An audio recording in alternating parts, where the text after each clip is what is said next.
possibly get. So we got the West Surrey Badger Group in, and they built this for us, and it's been very successful. You've got quite a few badgers in here at the moment. What have you got? There's, in fact, 5 little sows, all from one set, and a little boar from another one. How did you manage to get them? Well, they came in on separate occasions. The first one was found in a real distressed state, and then 1, 2, 3, we got the whole lot in, the whole 5 sows. They were very ill. They were infested with a thing called lice, and so obviously something had happened to the mother, and so we've had to look after them ever since. The most fascinating thing about badgers is their set.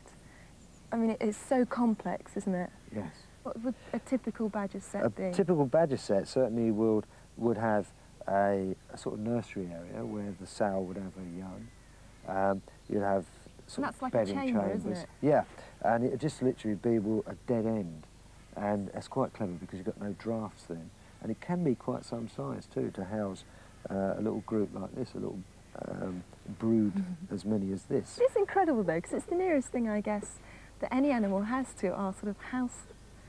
It's, in truth, yes, it is, because it's sort of like a subterranean des res, I suppose you might call it, because actually the home is very sort of complex, and they're very clever the way they build them too.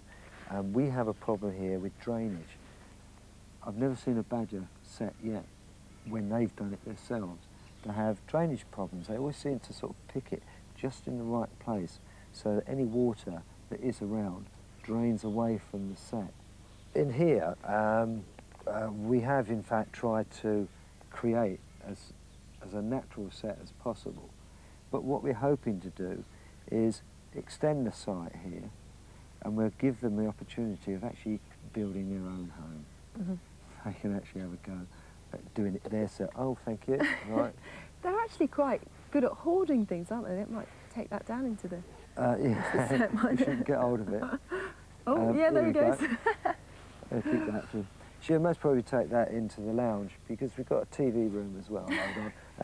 Really is wind in the willows, isn't it? It is a bit. Well, I find all this absolutely fascinating about how they do their sets and stuff. But these particular ones here, will they eventually burrow out of here and then be completely wild? Yeah. Well, what we do is over on the side there, you'll see. In fact, that's a badger gate. Yeah. And once these little girls and the boy are well and truly mature, we then give them the freedom of the outdoors. But they can come and go out of that. It's almost like a badger cat flap, I suppose. But food will be left here for them to come back to whilst they're learning to find their own food. And if they stay, they're welcome. If they go, then fine. Well, I tell you, they are not like the grumpy badger from Wind in the Willows at all. They're absolutely beautiful, and thanks very much for showing us them. My pleasure.